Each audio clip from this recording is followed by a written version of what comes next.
Cheers. Good morning. Good morning. Ooh, okay. All right, guys. Before you ask where is Sydney, today he's taking a break. So I'm here today, Sheldon. So together with me is Miss Kimberley and then Miss Sylvia, who is actually my Nuna, my sister. Today we're gonna talk about something that some people say that we should not talk about it at all. But before that, may I have a small introduction from Miss Kimberley first? Please call me Kim. Yeah. So, hi guys. My name is Kim, and I am the Vice President for Child Women for Women Society. And I also started the campaign called hashtag Bukan Salah Kami, which also means it is not my fault in English. So, why this campaign started was because we wanted to talk about sexual violence and sexual harassment and child abuse as well. So, this campaign started in 2019.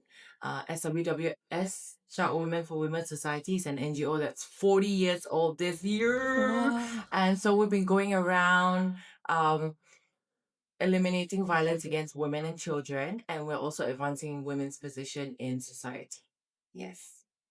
Despite the busy thing, the schedule, thank you for coming here. No problem. Thank you. Talk for Miss breakfast. Sylvia? Hi everyone, my name is Sylvia.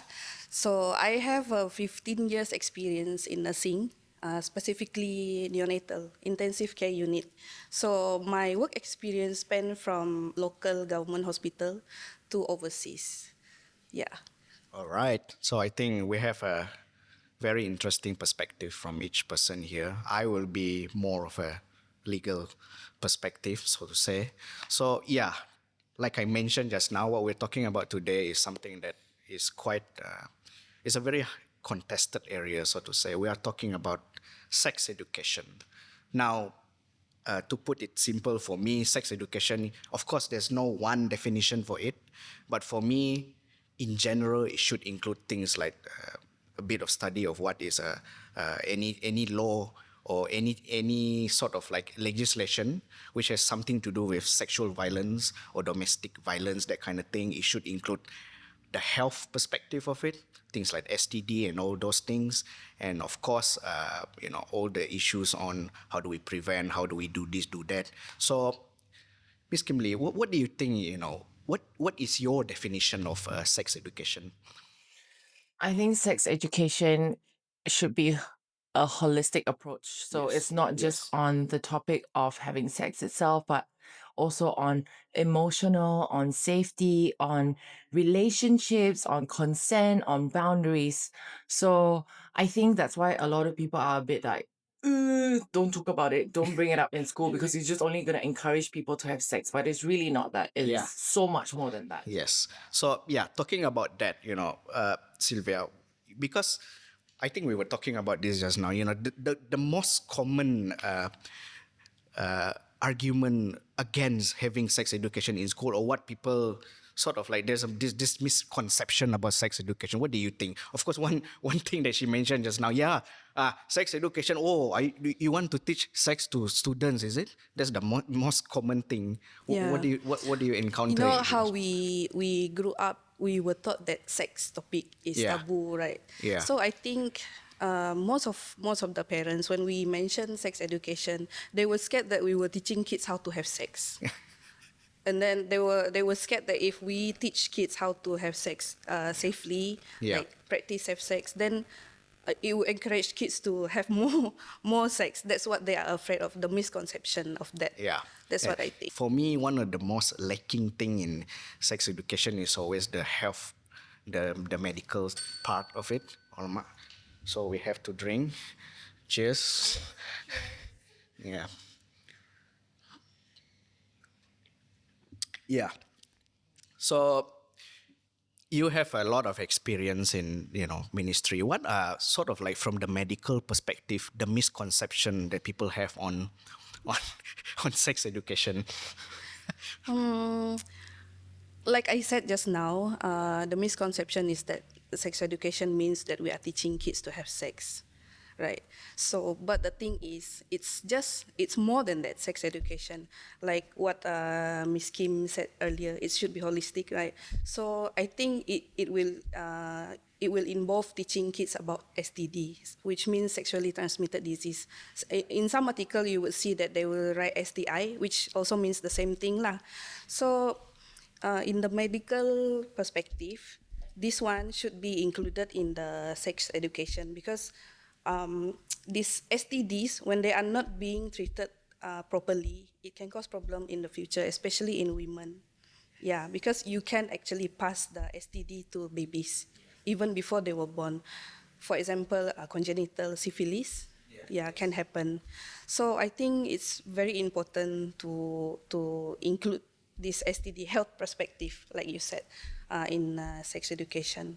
Because I've seen a lot of cases from my experience where these things happen, and the end receiver of this problem is always the babies. And what more if it's preterm babies, which the prognosis would almost always not very good.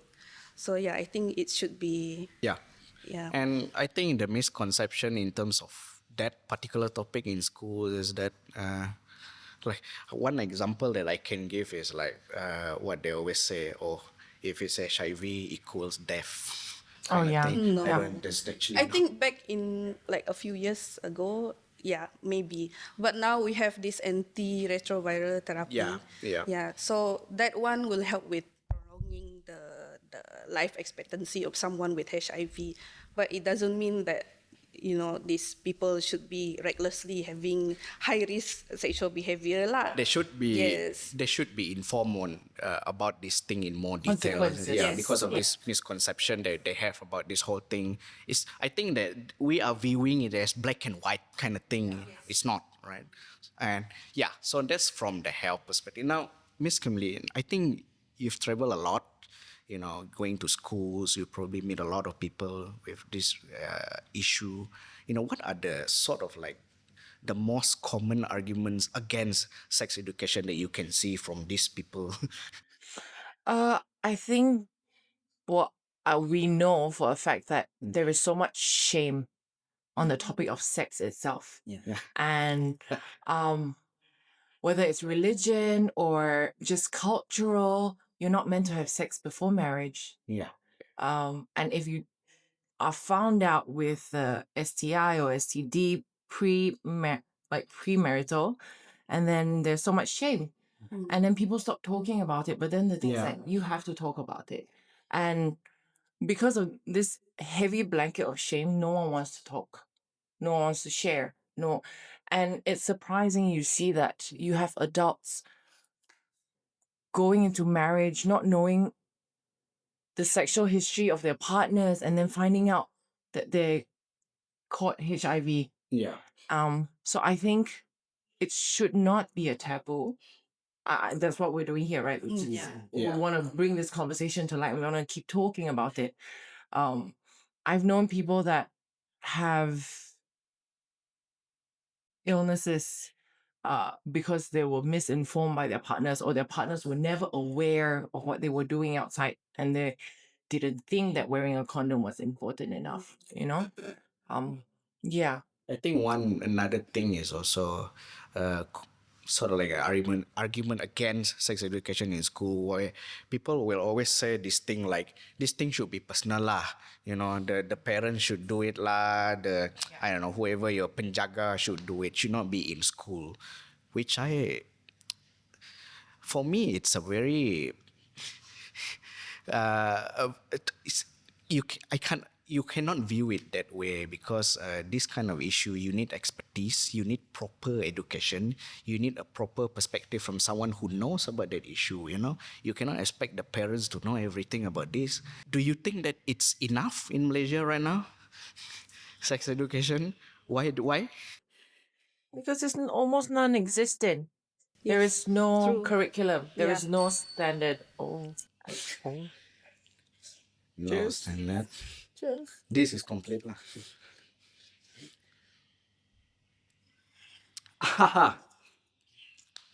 I think a curriculum like that would require so much more than just one person. You require so many stakeholders getting involved: the government, the schools, the NGOs, the counselors, medical professionals. Is it too much work? It's not a lot of work. I believe it's an investment to the future generation. It's a joint effort, I think. Yes. Talking about the syllabus in school right now, I think I would also agree that it's not sufficient enough. In school nowadays, I don't know the details of the what we are putting in for sex education in school nowadays, but I believe it's probably not enough. So, do you remember from your time of in school what did you what did you study? I remember Form 3 we were taught reproductive system, That's it. but that's not necessarily Yeah. sex education. I don't think so. So Form 4, I think Form 4, Form 5 for us, they invited people into our school for sex education. And then they were just like, do you know what the blue waffle is? And then they show pictures and they're like, if you have sex, you die. If you have sex, you have STD and you will die. And they were like scaring us and they were showing us pictures of like infected vaginas, infected penises with like pus coming out. And then it was 2 days, 2 days of this torture. And then when you come out of it, they're like, what's it? Sign a chastity card. Like sign a promise card. And I was like, are you serious? I think I remember that. And it became more of like a sheep mentality where everyone was coerced to take the card and sign it because the teachers were there. And I just looked at my teacher, I was like, I don't want to sign it. And he's like, why not? I was like, I don't know yet. So I'm not going to make a promise I'm not going to keep. Yeah. But that's the thing that we have during our time, right? That's all.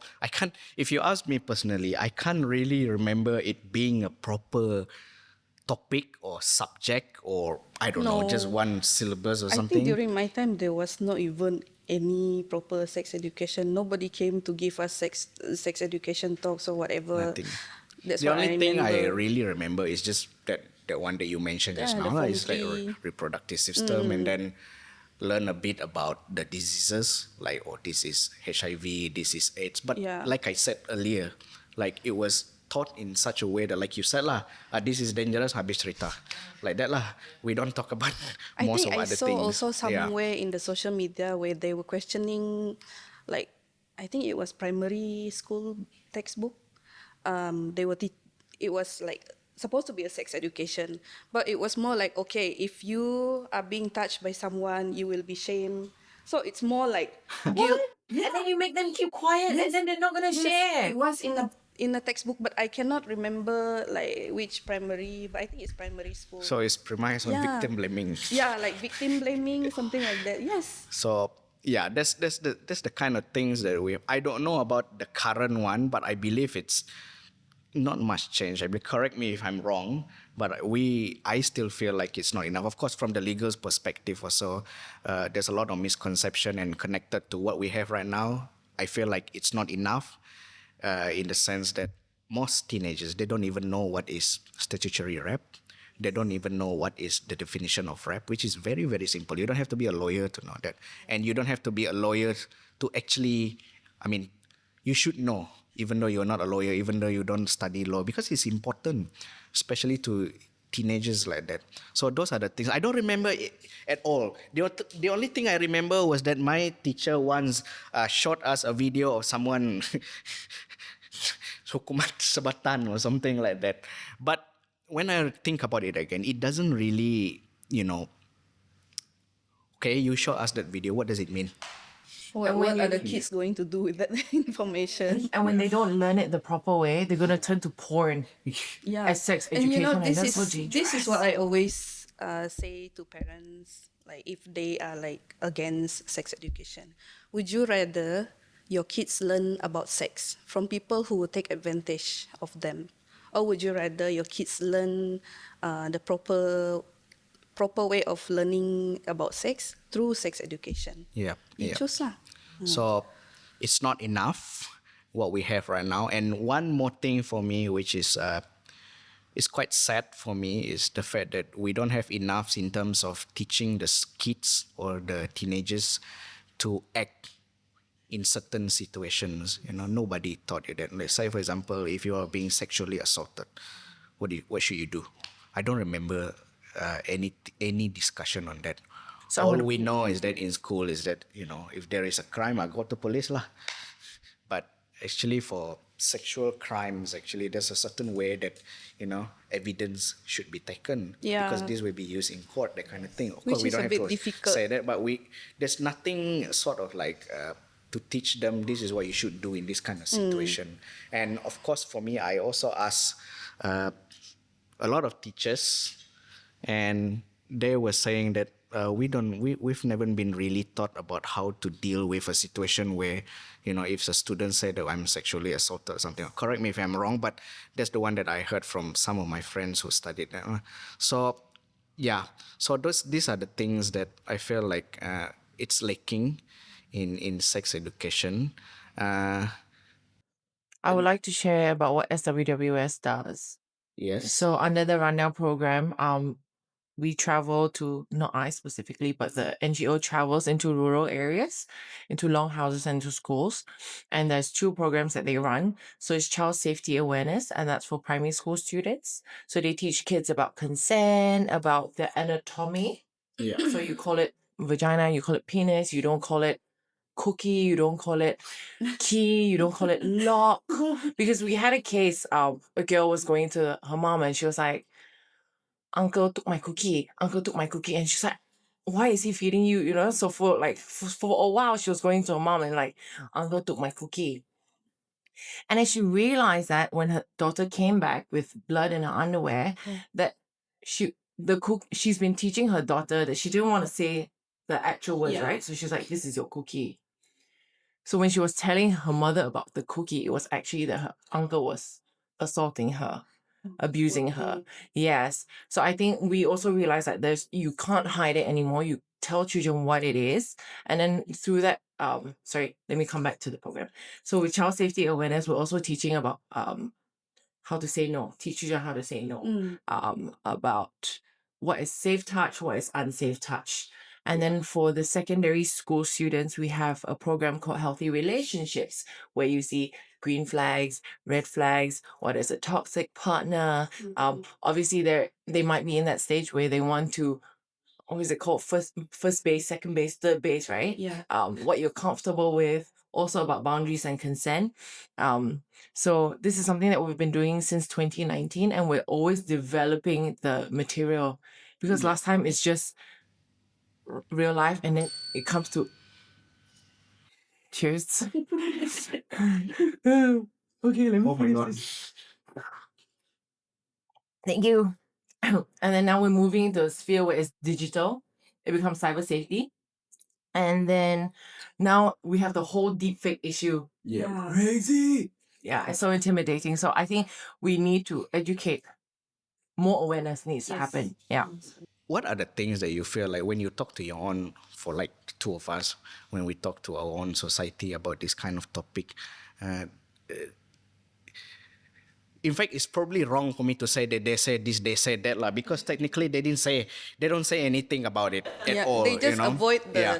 conversation like completely, like deflecting. Yeah, deflecting. Now, this is what I'm saying. So this is sort of like more dangerous than actually, I don't agree with sex education because of this. But this one, I'm not saying no or anything. I just don't want to talk about it with you. Yes. Don't you think that is more dangerous? It is. I remember growing up, like, Yeah. my late mom, rest in peace. She is not to say like very liberal like us now, but compared to the other people in the society, she will teach us, but not like directly. What I remember is that she would just give us books to read. So she would not like talk to us about it. Okay, do you know what is this? This is no. That's what I remember. So, yeah. She gave you resources. Yes, resources. So we just figure it out on our own. And I learned the most when I was training for nursing lah. That's what I know. But with my own parents, especially my dad, for sure he will not talk about it.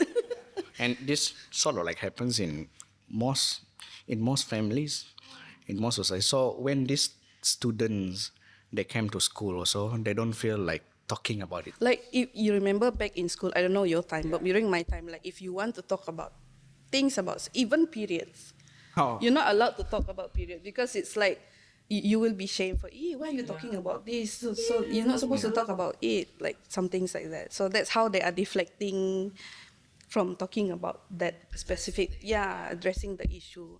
So, but I remember, I think this is the way the elder generation are trying to teach us. Okay, don't have sex, or you will end up like, or this, this kid of this person got pregnant, now cannot go to school, something like that. That's how they, that's how they prevent us from shame or scary Using shame. stories. Using victim blaming and all those kind of things. Yeah. So, in conclusion, what we're trying to say is that sometimes the society itself is the factor or the reason why, sex education is not really comprehensive, Yeah. so to say. This is another thing. When we talk about the issue of this sex education not being adequate in school, one of the issue that I feel like definitely nobody really teach us is sexual grooming. Yes. Which is now in Malaysia. Thankfully, we have a Sexual Offences Against Children Act 2017, that kind of thing. So, do you think the society is sort of like enabling this kind of sexual grooming nowadays? I think so. Yes. I would like to think positively that they were subconsciously enabling it, because you know how, for the case of Abang Bas, where in the video it was like,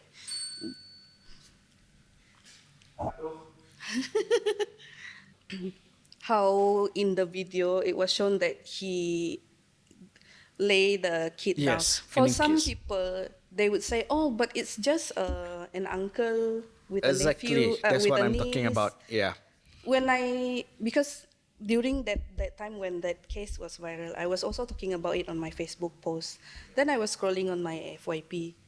I saw a few of my friends were actually saying, "But he did nothing wrong. There was nothing wrong with that."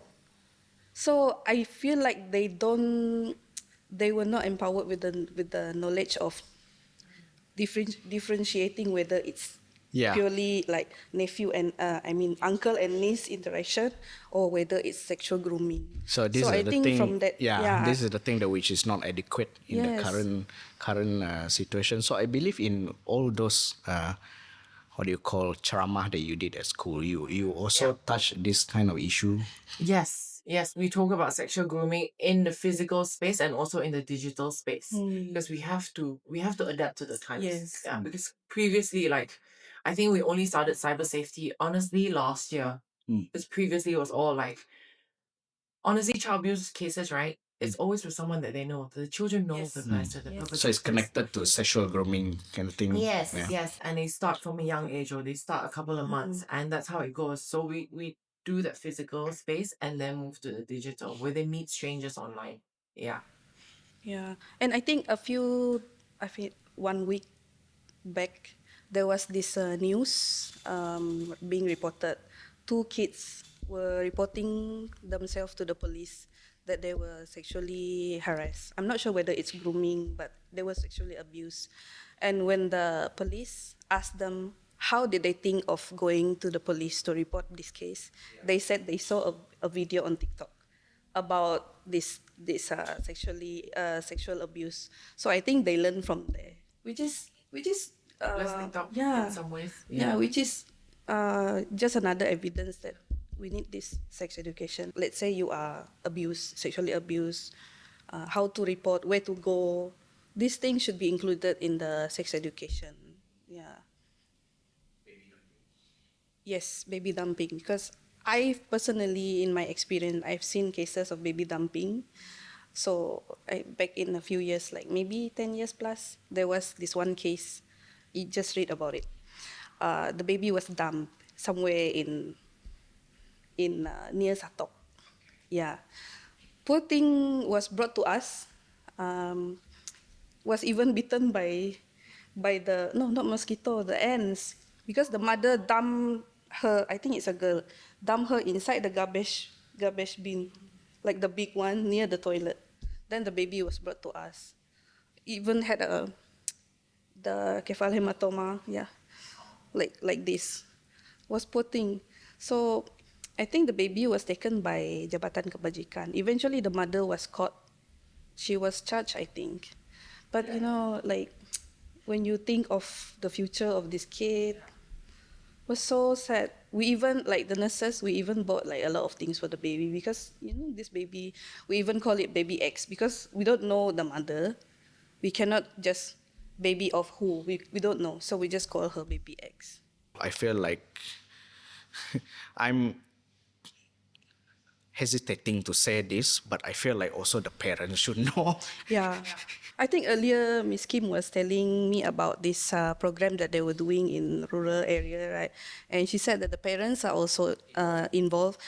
Yeah, that's what. And Yeah. yeah, and you get a positive feedback, yeah, from them. So I think if it's a good approach, so that they would know like we're being transparent with the parents of what we are teaching them, which is good. How do Yeah. they actually react to it? And It depends. So also, we do realize culturally, marriage is for certain ethnic groups that marriage is not for love; it's for procreation of the future generation, right? So when it comes to a situation like this, they would just, if they were to abuse the child, they would just say that I did this for Under the generation. Yeah, yeah. this is for the longevity of the generation or the. that's I think that's quite challenging to to just. Okay, so in a nutshell, that's the things that we are discussing today. Number one, a lot of people are against it. Number two is still leaking. And by judging by what we have discussed, sex education, it's a very wide thing. Before this new segment, we have a surprise, something that the Insra Creative team found, and it's a picture.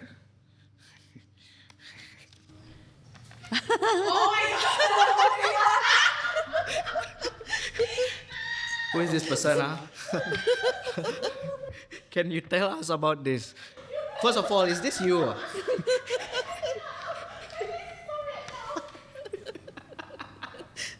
Can you tell us about this picture? What happened here? When was this? I was young, dumb, and broke. I think that was high school. High school. No, okay, wait, let me see. The wall is pink. The wall is. Oh yeah. The hairstyle looks like late 2000s. Yeah, I was still like in my teens. So what happened here? I was just being silly. It was just another day of being Kim. And I was like, okay, it's an upside down day. I can't believe you went through this. Oh my gosh. Who found it? Who found it? You're not gonna. Oh my god. You're getting a shot after this. All right. So to continue from our previous segment, we've discussed a lot on. I think we all agree to put it in one sentence. Yes, we agree that there should be sex education. Now, we're gonna do a bit more on the content of the sex education. I'm gonna give some questions, so to say. I will list bunch of topics. Say yes, no, or maybe if they should be included in sex education for high school, okay? STD, yes for me. Yes. Yes. Puberty, yes for me. Yes. Yes. Sexual positions, for me, no, it's not relevant. No. No. No, No, not relevant. okay. Pregnancy and labor, yes for me. Yes. Yes. Yes. Abortion, yes for me. Yes. Definitely yes. Yeah. Birth control, yes for me. Yes. 100% yes. Yeah. Sexuality, maybe for me. Yes. Yes. Okay. Yes, yes, yes, yes. Yes, sexual. Okay. Teen pregnancy, Yes. yes for me. Yes. Yes. Romantic relationship. Yeah. Maybe I'm torn between maybe and no. You? Yes. Yes. For me, yes. Yes. Okay. Sexual harassment. Yes. Yes. That's very much connected to me. Yes. Yes. Laws regarding rape. Yes, for me. What? Laws Yeah. regarding rape. Yes. Yes. Oh, yes. How to report a sexual crime. Yes. Yes, for me. Definitely yes. Anti-grooming laws. Yes, for me. Mm-hmm. Yes. Okay. Uh, types of sexual relationships. For me, for the purpose of sex education, maybe no for me. Yes. For me, yes. Yes. Okay. Abstinence. For me, maybe. Yes. Yes. Yes. Okay. Yeah. So it seems like most of the things we agree to it, kind of thing. Mm. But yeah, I noticed on what was it again? On sexual positions, I answered no. What was your answer again? No. No. No. No. It's Because it's Yeah. like why are we teaching kids how to do? Yeah. Yes. It's not I'm not gonna performative. say, like- Yeah. Mm. On romantic relationship, my answer was no. Yours was Yes. Why?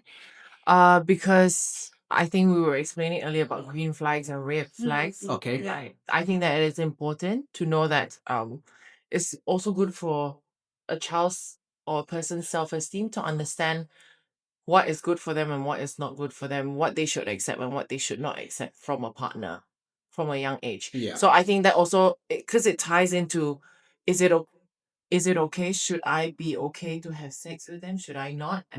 Should I say yes? Should I say no? Not at all. That's early.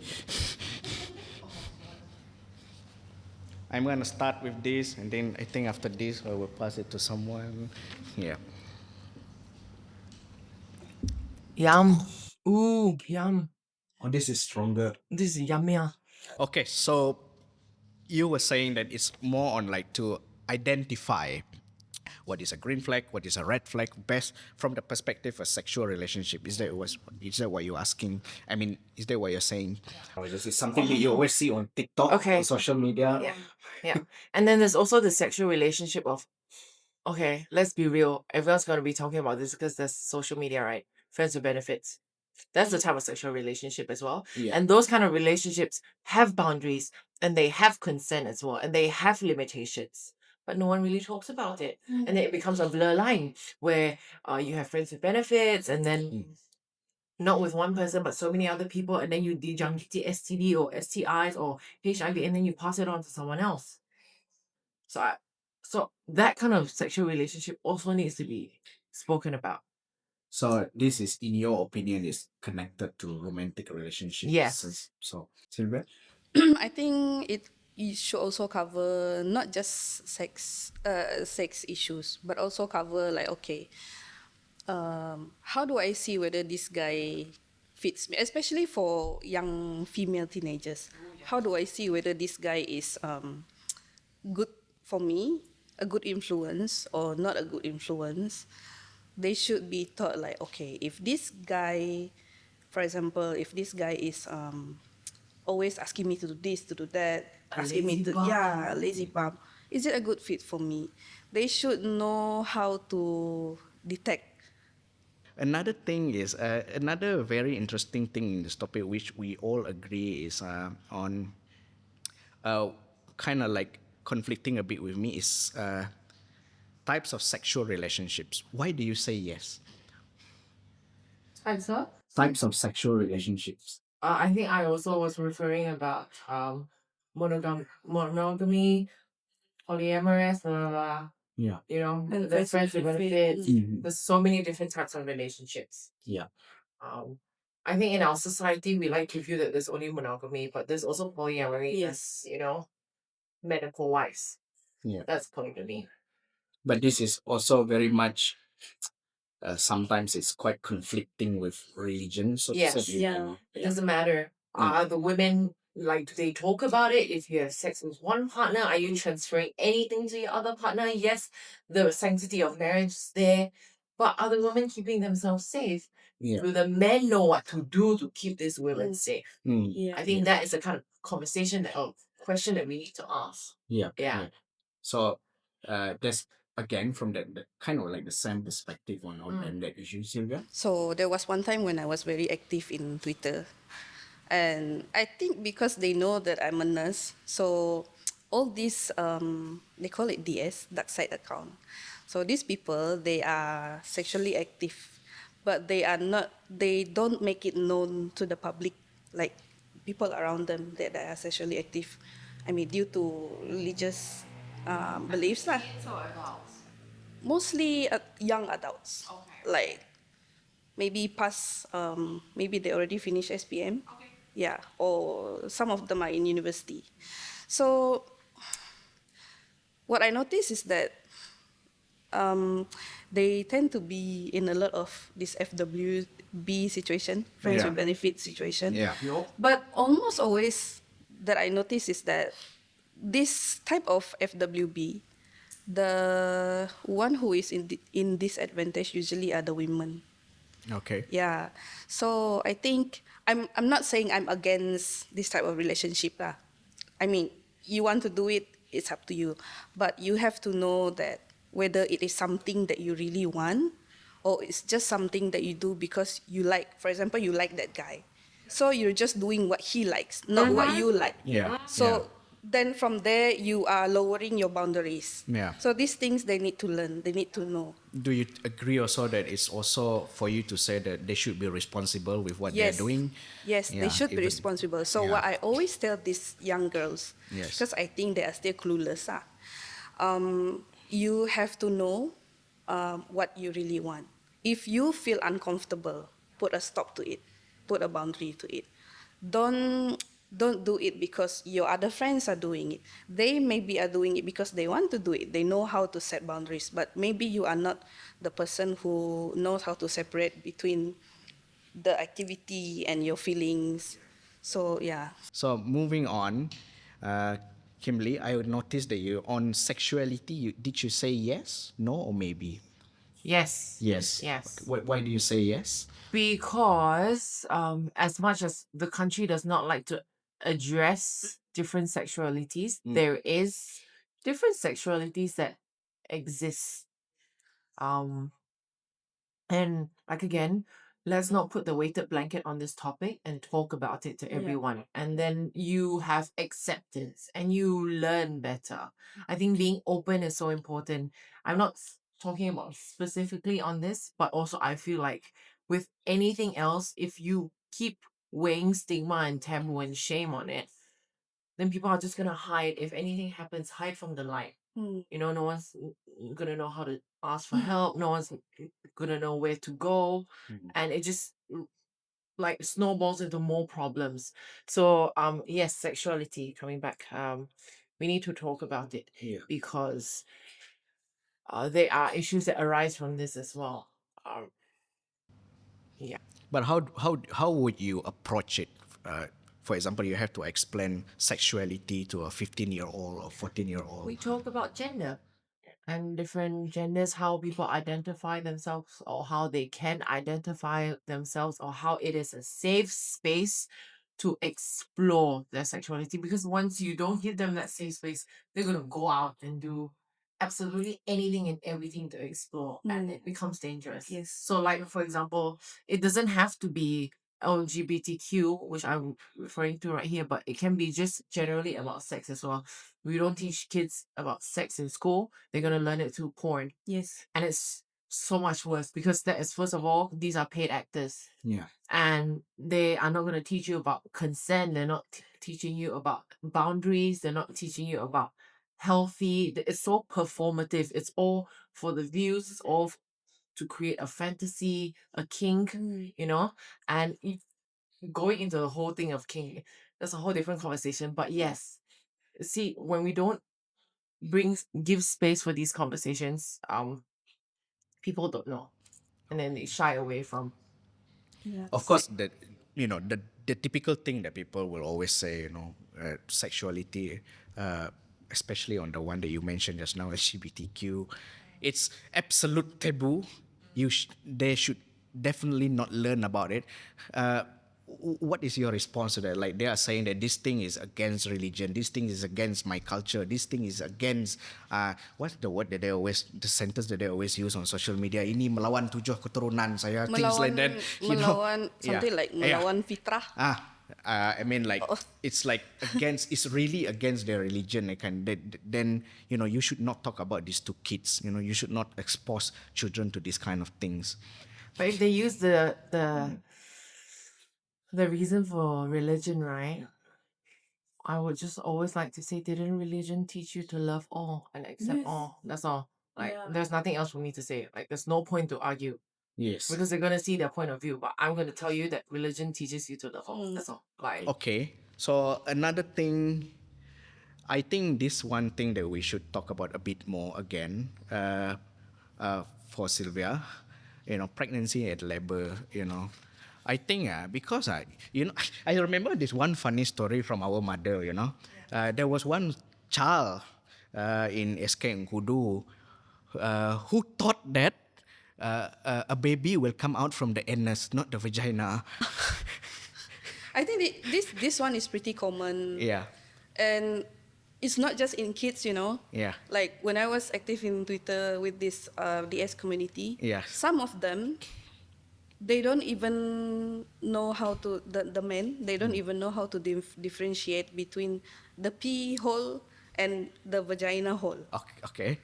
So, Okay. yeah. oh yeah. And these men are like in their 20s in the university. Can you imagine? They're like, you have two holes. Yeah, they don't know that women have two holes. Okay. For that. So That's- that's just. It sounds ridiculous to us, but it happens. Yeah, and I guess. I remember one story. Yeah. So this couple, they were referred to a fertility specialist because they were trying for a year, but they could not get pregnant. So the first thing that the doctor asked, how do you have sex? So apparently they were not having sex the right way lah. Oh. Because they were Okay. not taught to. They were practicing abstinence before sex. So there is one problem. Let's just say that okay, fine. The government say they will implement sex education.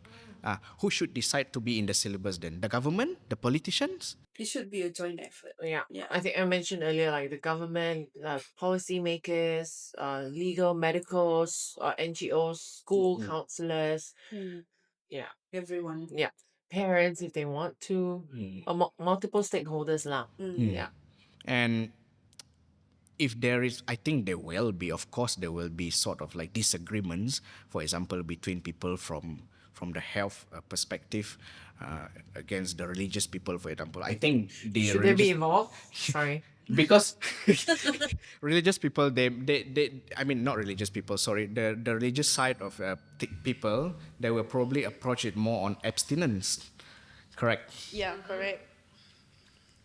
And those from hospitals, for example, they would want to approach it from the perspective of prevention or identifying this is a disease, this is what you should do, this is what this. So there's not much about abstinence there. So how do we reconcile this? So who should have the bigger voice then? Usually when you form something like this, a curriculum, no one has the upper hand. I think it's a collective effort, and then you have obviously, or possibly, you would try to pull in examples of other countries' policies or frameworks. Okay. So they would try to mirror off that within the country's standards. Yeah. So we try to take examples. So Yes. talking about that, for example, we are talking about, say, for example, condoms. Should it be brought to class? To show? Yes. Because health perspective, condoms are not just for preventing unwanted pregnancy. It can also prevent STDs. Not just from the sexual intercourse itself, but also from different kinds of sexual activities. So this is a public service announcement if Yeah. people didn't know.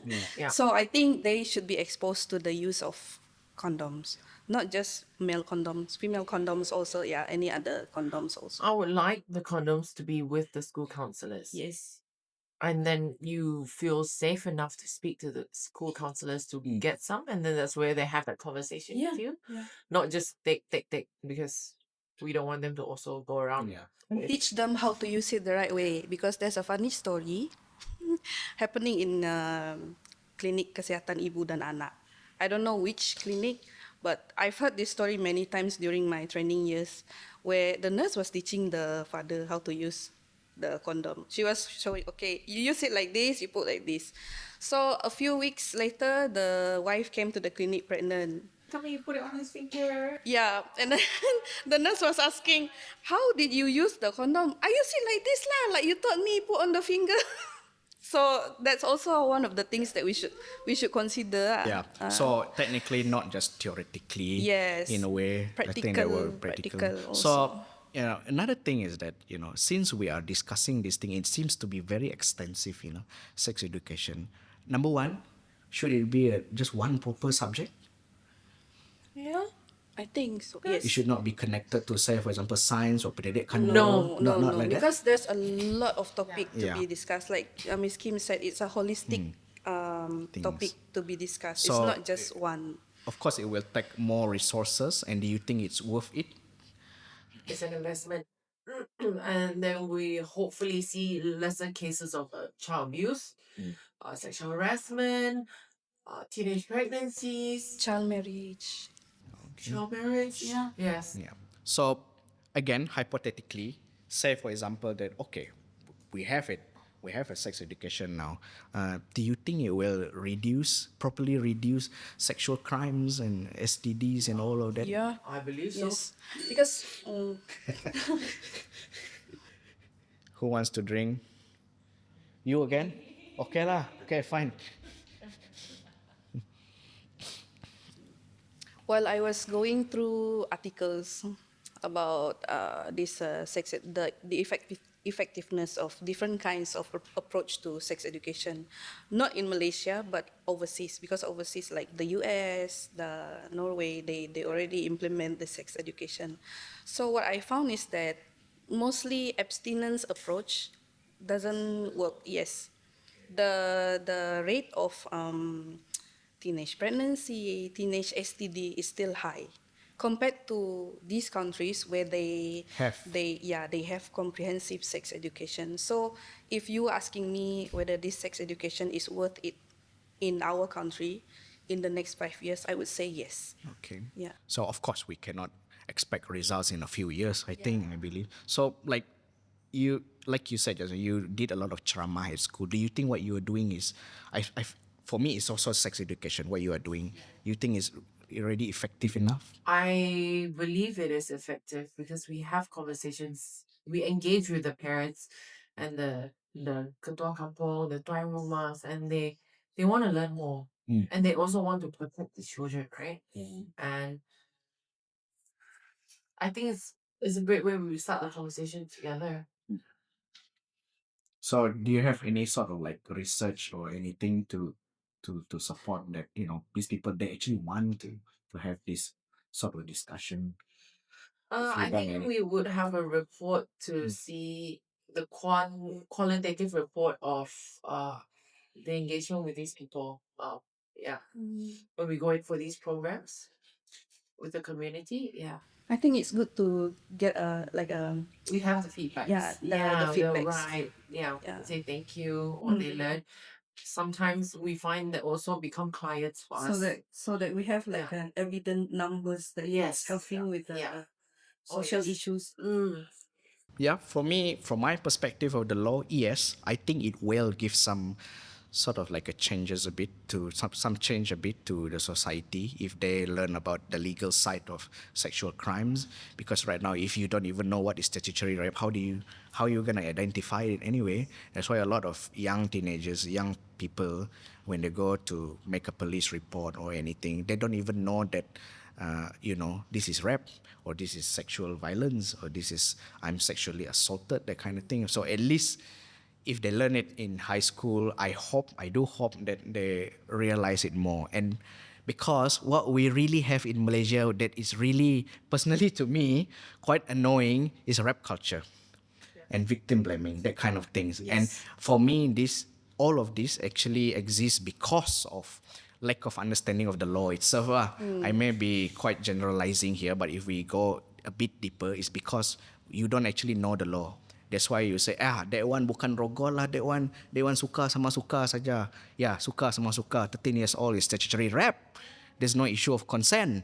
But a lot of them, they just simply don't know what that is. Not even their parents, not even their brothers, older siblings or anything. And usually Yeah. these type of cases involving underage females where they think they are having sexual relationship with an adult.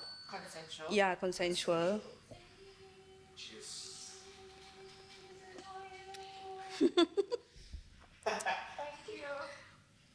I'm here. So when these things happens, then they end up getting pregnant.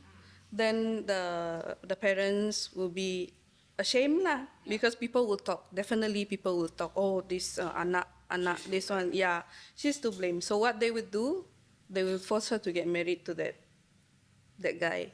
So what will happen after that? The girl will carry on with the pregnancy lah because they don't want also to do abortion because it's also a taboo topic. But that's another topic.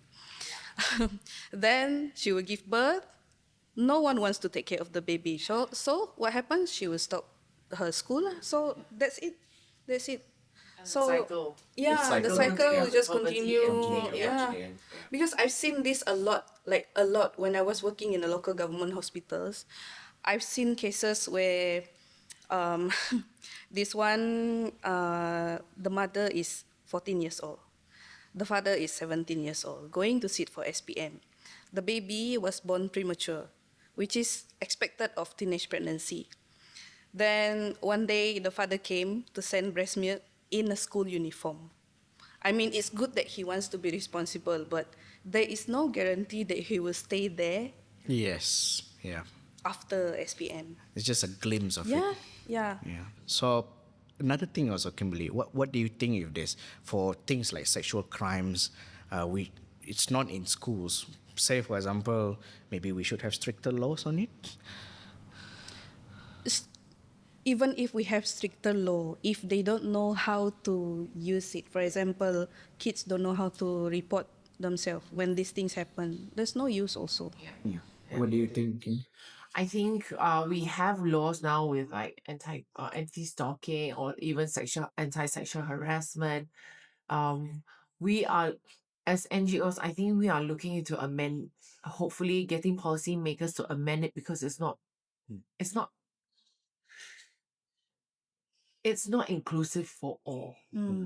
Yeah, so let's say it could be the lack of accountability from certain parties, like companies are not responsible if anything happens, or gender wise also.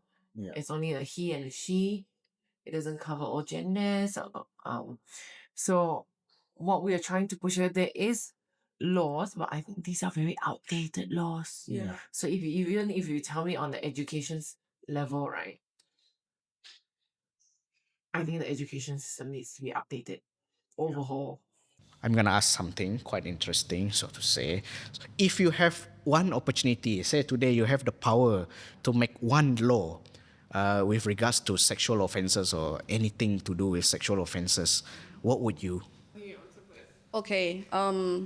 I think I don't know whether this is in the works, but I read somewhere, and I really want it to be implemented right away. Register, register this.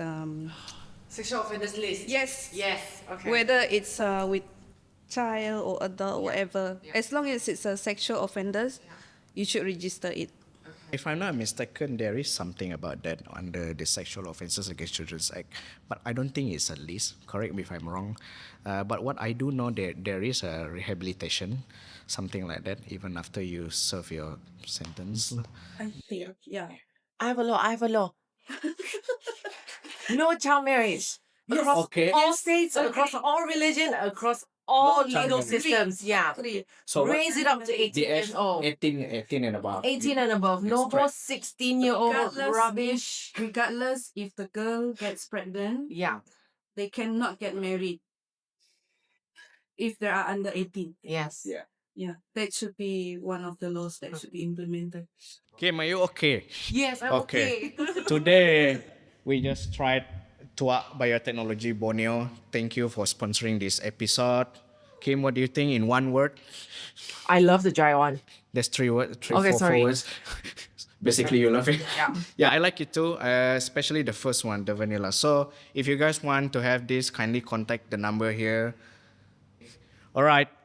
So, before I ask these final two questions, so to say, I just want to share just one story, a very short one.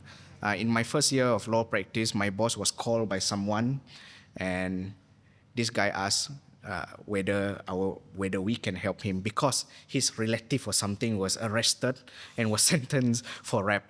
And then he said, "Oh, actually, my relative he married that girl, which is only 13 years old, and stuff." And at that point of time, my boss was like, after he hang up the phone, "Yeah, it's so stupid lah. Should be in school lah. These people, not like this, things like that." But at that moment of time, at that point of time, that is when I realized that something is very wrong, and hence why we need sex education. And right now we are looking into the future, and Kimberly, like I know you fight a lot, so to say. I mean, fight lah, so to say. You are advocating a lot on why we should not have child marriage and those kind of things. What are the stages now? What are the things that are happening right now? So SWWS is in a coalition of NGOs, right? Called JAG, Joint Action Group for Gender Equality. And this is together with our NGOs in Peninsular Malaysia. We just had a review of our agenda of what we want to push for this year. And I think it's also we want to amend the law for rape and we want to include marital rape. Because, when consent is not present in a marriage, especially when sex happens, police always say, ni hao rumah tangga, your responsibility and a role as a wife is to please your husband. Punya nafsu. No, I don't think so. That's not the case. This is not we want to educate the public on. Boundaries and consent should always be present. Yes, when even you want to in have marriage. sex. Yes. Even in marriage. Well, what do you hope for? On child marriage issue in Sarawak? Child marriage, I hope policymakers listen, and it's not about the game of maintaining relationships with other government officers or religious leaders anymore. I think they really need to focus on the children, the younger generation that becomes the future, and obviously uphold their promise, especially when they've signed, like Malaysia has signed to so many international treaties, right? UN lah, UNICEF lah.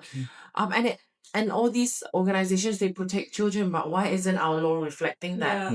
So I think, and I believe, and I know that our leaders should really uphold their promise and focus on the future. Yes. Yeah. I do have the same sort of like hope because it's connected to my stories just now. When someone is like 20 plus years old, but he marries someone who's 13 and 14. Which almost always Customary law. happen. Yeah. Almost always happen when teenage pregnancy occurs. Yeah. So there's this sort of like, what do you say? You cannot correlate it. At the same time, the criminal law is saying that under 16 is statutory rape. But at the same time, there's no law preventing you from being married under customary law. Yeah. So it's I not. might as well just marry you and then Yeah. rape. So it's not really helping each other, so to say. So SWWS currently has a campaign called Sweet 16, and we are focusing on child marriage, eliminating child marriage in Sarawak. The law for child marriage, it's state legislative, it's not under federal. So each state gets to decide. And only Selangor and Kedah has increased the age for boys and girls to 18. So men and women under Sharia law. But like anything else, there's always exceptions. So you can ask. So for Sarawak, we got 3 legal systems: the Sharia, the civil, and the customary law, right? So the Sharia in Sarawak, it's 18 for men, 16 for girls. Okay. and it can go lower. Yeah, if you have permission. And then the civil law, 18 for men, 18 for women. However, you can also get exemption. In the law, it says chief minister. You get an exemption from chief minister and parents. So this was before premier. The title premier came in. And they haven't updated it. So I think they should update it and say no exceptions. Okay, and then there is a customary law, which there is no law. Okay. And this is decided by ketua couples. So what we are trying to do here is we're trying to encourage strongly that all legal systems increase the age of marriage to 18 for both men and women. So there's basically nothing for customary law so far, and that is the area that I think that an area that we should focus more. We're so worried. Yeah, not to say that we don't focus on other areas, but this is the priorities. Because you do see 11-year-old boys, 11-year-old girls getting married. Yeah. Which are all those cases that you see in courts, that we saw in courts. I'm gonna ask you to one thing, which I think is an interesting question from Mansara Creative. Says that what's one stigma about sex education that you wish you can snap out of existence in Malaysia, and why? That sex education means teaching kids about having sex. Okay. The stigma. Yeah. I think for me, there's nothing shameful about sex. Full stop. Period. Like anything under the umbrella of sex, nothing shameful to be about. Yeah. And the thing is, when we talk about why it happened, for example, in baby dumping cases, when you try to talk about it, people will shame you. Like, why are you supporting these kind of things? Then the kids will do more of these things. No mother really want to dump the baby. They just have no other way of solving the issue because no one is there to help.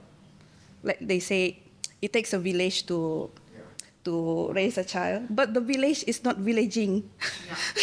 So yeah, I agree. That's why I wish to remove that stigma. Is also because of compassion. Actually, we need to be compassionate in this kind of issues.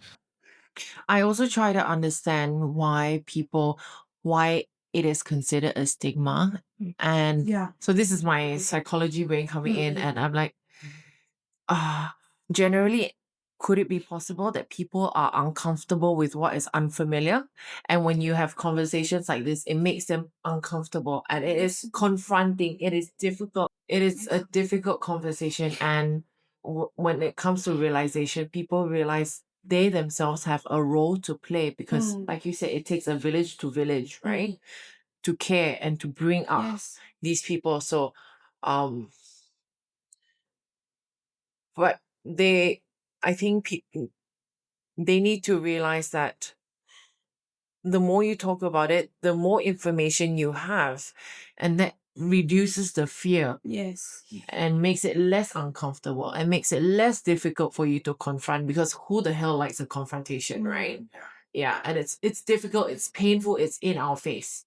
Yeah. So hence why this stigma should be removed if we can. Yeah.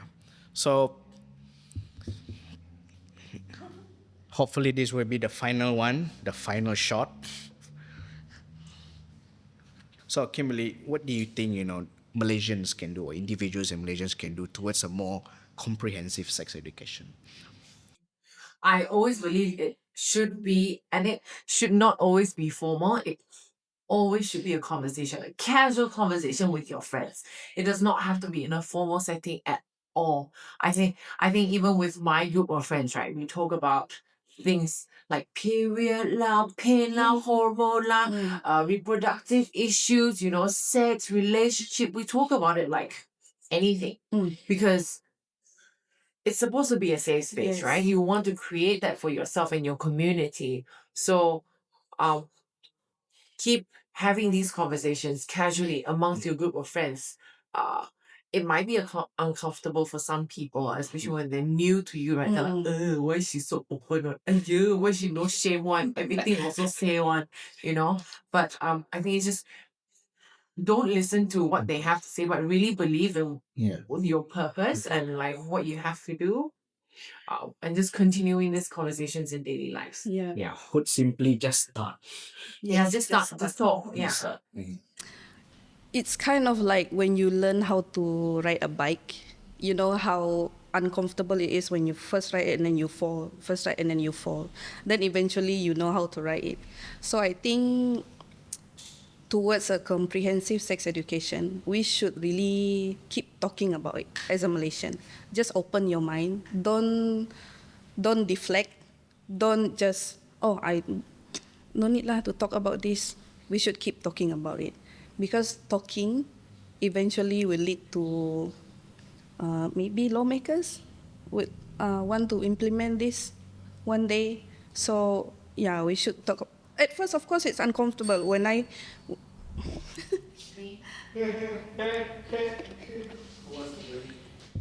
I'm really quite. Hello, why? When I first get into this kind of topic, I was also uncomfortable because I was used to being quiet, hush hush about it. I cannot even talk about period. I was ashamed about it. So I think at first it will be uncomfortable, but we keep talking about it until we no longer feel uncomfortable, until we feel like, oh yes, this should be done for the future of our kids in Malaysia. This could be, possibly our personality is a bit extrovert, so we're like okay to talk about a lot of things, right? But there's for introverts or people that are not so ready to share things. Best thing you can do is read. Yeah. Read. There's so much information online, Correct. Yes, proper yes, true. information, journal Yes. articles or whatever. Keep yourself informed at all times. That's why sometimes I even ask her, about a lot of things, SDGs, because I never, but I'm more curious right now and I know a lot more. So for me, to conclude, what can we do to move forward with this sex education in Malaysia is, for me, it's just compassion and understanding, because I feel like a lot of things in Malaysia, we're not compassionate enough. We don't really care about understanding. For example, baby dumping, instead of talking about compassion, we talk about blaming that person. When we talk about even as simple as period, a lot of men don't even understand How it happens. yeah, how it happens. So thank you again to our guest today. Oh, you still want something to say? I want to pull a plug. So I brought this Oh, book. okay. No issue. I did not write this book. It was gifted from my friend, and she knows about the advocacy I do, right? So she gifted me this book. This book is written by Australians. It's called Welcome to Sex, and it's a super comprehensive. It has everything, and I think it's great for young parents, teachers, or just people like you and I that want to know more. And it has quite confronting topics like fingering, bleeding, virginity, meat, religion, sexuality, and gender identities. It is broken down into simple English. So I think when there are questions from children, because children also ask lots, where does baby come from? So this is a way of normalizing the conversation with children also. Yeah. Would be nice to have a translated version. Right? Yeah. Yeah. Translated Maybe this is something version. that we can look into. Yeah. Yeah. All right. Thank you, Kimberly, Thank you. for joining us, and also my sister, Nuna. Bye bye, everyone. See you again in the next Tuak Talk.